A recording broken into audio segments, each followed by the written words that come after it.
The Black Death, humanity's darkest hour.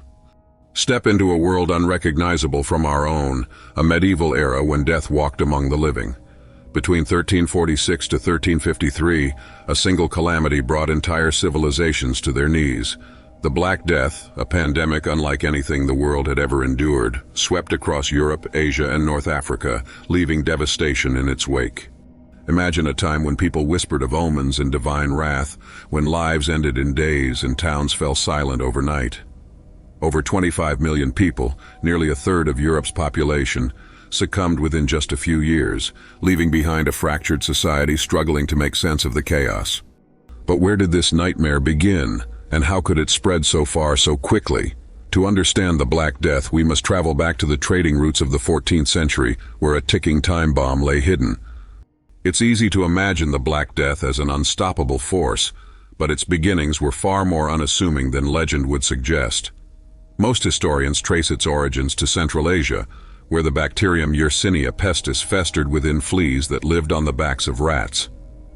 For centuries, these epidemic-causing pests stayed confined to their natural environment, but human curiosity and commerce would bring them global exposure.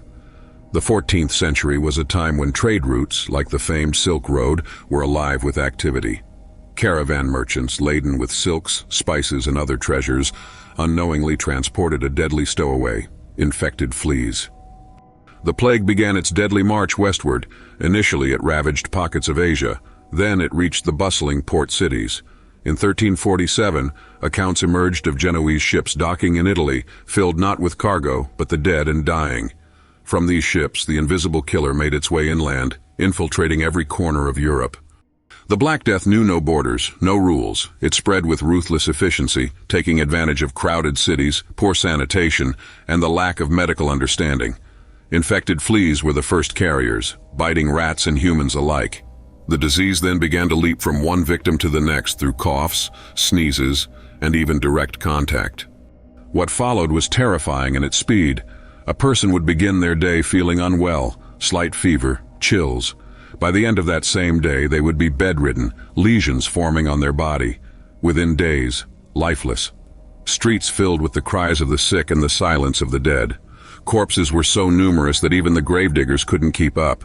Entire families perished together, their homes boarded up, their names lost to time. The symptoms were horrifying. Victims developed hard, blackened swellings called buboes, usually on the neck, armpits, or groin. These swellings ruptured, oozing pus and blood. Fever, vomiting, and overwhelming pain followed. For many, the blackened limbs and internal bleeding portended their fate. Death was often merciful, not because it ended suffering, but because there was no escape while one lived. The sheer scale of the epidemic was unfathomable. Some regions lost upwards of 50% of their population. Villages and towns ceased to exist altogether. Once bustling streets became eerie and empty, a trail of absence tracking the plague's path. This wasn't just a biological crisis, it was a spiritual and emotional unraveling. People searched desperately for explanations, turning to the only sources of guidance they knew, religion and superstition. Some believed it was divine punishment for humanity's sins. Religious flagellants roamed the lands, whipping themselves in public processions to seek forgiveness. Others turned to darker, more horrifying scapegoats. Jewish communities became targets. Accusations of well poisoning led to horrific massacres. Entire Jewish populations were eradicated in cities like Strasbourg, in one of history's darkest examples of scapegoating during a time of crisis. The Black Death tore not only through the bodies of its victims, but the social fabric of their lives, leaving nothing but fear and suspicion in its place. In the midst of the carnage, survivors struggled to make sense of their new reality. They isolated themselves, abandoning their communities and even their families. Quarantines became common, though rudimentary. Houses with infested families were boarded up, leaving the sick to die alone. Many public spaces fell silent. Without an understanding of bacteria or transmission, preventative measures were crude at best. People wore amulets, burned herbs, or carried bouquets of flowers to ward off the air carrying the plague. It was desperation, not science, guiding them. Mass graves became the norm. There was simply no alternative. Fields outside of cities were converted into sprawling pits, filled with layers of bodies. Gravediggers, some wealthy from the sheer demand for their service, worked tirelessly but mournfully, often succumbing themselves. When the worst had passed in 1353, the world that emerged was unrecognizable. The survivors faced not just a physical emptiness, but a spiritual, emotional, and economic reckoning. How do you rebuild with so few hands? How do you restore faith when so many clergy had been buried alongside peasants?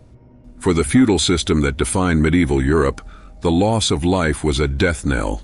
With so many workers eradicated, the survivors found themselves in unprecedented demand. This shift helped lead to the eventual decline of feudalism and paved the way for the beginnings of what would later be known as the modern era. The pandemic also gave rise to the first rudimentary public health systems. Cities introduced quarantine laws, enforced pest control, and began fleeing from the filth that had made the plague spread so deadly. Though they didn't know it yet, these steps would save untold lives in future outbreaks. Even art and culture bore the marks of the Black Death. Paintings, songs, and literature from the time became preoccupied with themes of mortality and decay. In a way, the Renaissance, the cultural rebirth of Europe, rose from the ashes of the plague, forcing humanity to reconsider life, death, and progress. The Black Death is not merely a story from history. Its lessons remain sharply relevant even centuries later. Modern pandemics, from the influenza outbreak of 1918 to COVID-19, carry echoes of the Black Death. However, we have also seen where preparedness and resilience can triumph. Unlike the medieval world, we now have tools like antibiotics, vaccines, and public health infrastructure to combat pandemics. But even these are only as strong as the cooperation and compassion that uphold them. The Black Death forced societies to confront unimaginable horrors, but also offered a chance to grow, adapt, and understand the fragility of the human experience. Today it serves as both a warning and a reminder. We will face crises again, but the strength of our response and the unity of our humanity can determine whether history will record victory or further tragedy. The Black Death was a dark chapter, and one that scarred humanity forever.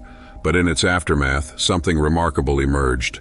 Resilience, the survival of people, ideas, and the determination to rebuild led to the world as we know it. As we retreat from this haunting past, let us not simply remember the figures, the doom, and the despair of the Black Death, but the lessons that arose from its ashes. In remembering, we ensure that history does not repeat, but rather transforms into knowledge and progress. For in darkness there is always a thrust for light, and in tragedy we find hard but vital truths. May we always strive to listen, learn, and prepare, because humanity's survival depends on it.